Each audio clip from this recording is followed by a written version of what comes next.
খামেনির দেশত্যাগের গুঞ্জন, যা বলছে ইরানি দূতাবাস। কোরিয়ার সীমান্তে ড্রোনের হানা, সিউলকে উনের বোনের করা হুঁশিয়ারি।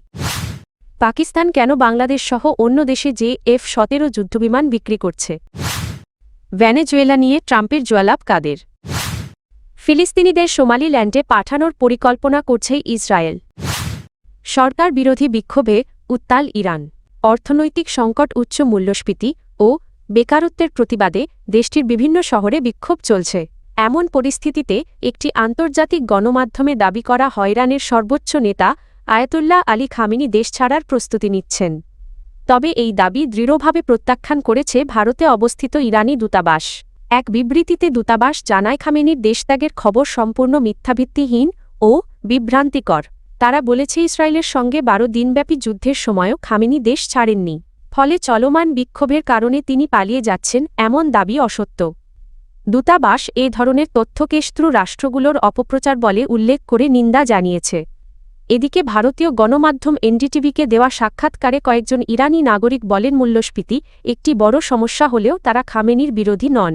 তাদের মতে খামেনি বিরোধী আন্দোলনের পেছনে বিদেশি শক্তি ও সাবেক শাহের সমর্থকদের ভূমিকা রয়েছে। কোম শহরের ইসলামী চিন্তাবিদ মাওলানা জামির জাফরি জানান, খামেনি সম্প্রতি জাতির উদ্দেশ্যে ভাষণ দিয়েছেন, যা তার সক্রিয় নেতৃত্বের প্রমাণ। উত্তর কোরিয়ার আকাশে ড্রোন অনুপ্রবেশের ঘটনায় দক্ষিণ কোরিয়ার কাছে ব্যাখ্যা দাবি করেছেন কিম জং উনের বোন ও প্রভাবশালী নেতা কিম ইয়ো জং। তিনি বলেছেন, দক্ষিণ কোরিয়া থেকে আসা ড্রোন উত্তর কোরিয়ার আকাশসীমা স্পষ্টভাবে লঙ্ঘন করেছে। উত্তর কোরিয়ার রাষ্ট্রীয় সংবাদ সংস্থা KCNA-তে দেওয়া বিবৃতিতে কিম ইয়ো জং বলেন, সিউল এই ঘটনায় সামরিক বাহিনীর সম্পৃক্ততা অস্বীকার করলেও কেবল অস্বীকার যথেষ্ট নয়। সীমান্ত অতিক্রম করে কিভাবে ড্রোনটি উত্তর কোরিয়ার ভেতরে প্রবেশ করেছে তার স্পষ্ট ব্যাখ্যা দিতে হবে। তার দাবি, উদ্ধারকৃত ড্রোনের ফুটেজে একটি ইউরেনিয়াম খনিবন্ধ থাকা কায়সং যৌথ শিল্পাঞ্চল এবং সীমান্তরক্ষী বাহিনীর স্থাপনার দৃশ্য পাওয়া গেছে। কিম ইয়ো জং সতর্ক করে বলেন, ভবিষ্যতে এ ধরনের উস্কানি হলে দক্ষিণ কোরিয়াকে গুরুতর পরিণতি ভোগ করতে হবে। তিনি আরও বলেন, সিউল যদি এটিকে বেসামরিক সংগঠনের কাজ বলে দায় এড়াতে চায়, তাহলে উত্তর কোরিয়ার বেসামরিক সংগঠনগুলোও দক্ষিণ কোরিয়ার আকাশে ড্রোন পাঠাতে পারে।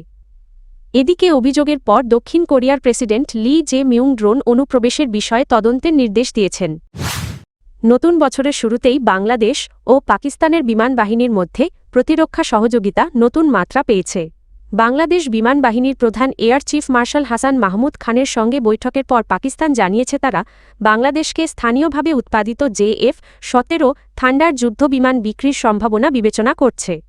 পাকিস্তানের আন্তঃবাহিনী জনসংযোগ পরিদপ্তর ISPR জানায়, বৈঠকে বাংলাদেশ বিমান বাহিনীর পুরনো যুদ্ধবিমান বহর আধুনিকীকরণ এবং আকাশ প্রতিরক্ষা রাডার ব্যবস্থার উন্নয়নের সহযোগিতা নিয়ে আলোচনা হয়।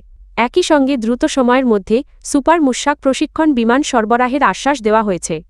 সুপার মুশাক একটি হালকা প্রশিক্ষণ বিমান, যা বর্তমানে আজারবাইজান, তুরস্ক, ইরান ও ইরাক সহ 10টির বেশি দেশে ব্যবহৃত হচ্ছে।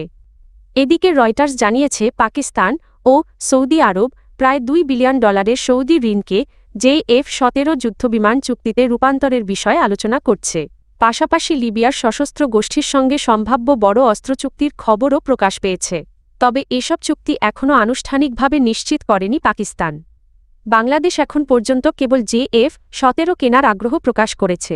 বিশ্লেষকদের মতে, সাম্প্রতিক আঞ্চলিক সংঘাত এবং যুদ্ধক্ষেত্রে কার্যকারিতার কারণে F-17 আন্তর্জাতিক গ্রহণযোগ্যতা বেড়েছে। F-17 থান্ডার একটি হালকা বহুমুখী যুদ্ধবিমান, যা পাকিস্তান ও চীনের যৌথ উদ্যোগে তৈরি। এতে আধুনিক এভিওনিক্স, AES রাডার এবং আকাশ ও ভূমি উভয় লক্ষ্যবস্তুতে আঘাত হানার সক্ষমতা রয়েছে। তুলনামূলক কম দামের কারণে এটি অনেক দেশের জন্য আকর্ষণীয় বিকল্প হিসেবে বিবেচিত হচ্ছে। ভেনেজুয়েলার বিরুদ্ধে সাম্প্রতিক আগ্রাসনের পর মার্কিন প্রশাসন প্রকাশ্যে তেল কোম্পানিগুলোর নির্বাহীদের সঙ্গে ঘনিষ্ঠ যোগাযোগ বাড়িয়েছে। এতে কারাকাস নিয়ে ওয়াশিংটনের কৌশল স্পষ্ট হয়ে উঠেছে। প্রথমে রাজনৈতিক চাপের পর আইনি কাঠামো নিশ্চিত করা আর সবশেষে অর্থনৈতিক লাভ নিশ্চিত করা। ট্রাম্প প্রশাসন জানিয়েছে, ভেনেজুয়েলার তেল খাতে কয়েক বিলিয়ন ডলার বিনিয়োগে আগ্রহী মার্কিন কোম্পানিগুলোকে পূর্ণ নিরাপত্তা দেওয়া হবে। বিশ্লেষকদের মতে, এই প্রতিশ্রুতি থেকেই বোঝা যায় অভিযানের প্রকৃত লক্ষ্য মূলত জ্বালানি খাত।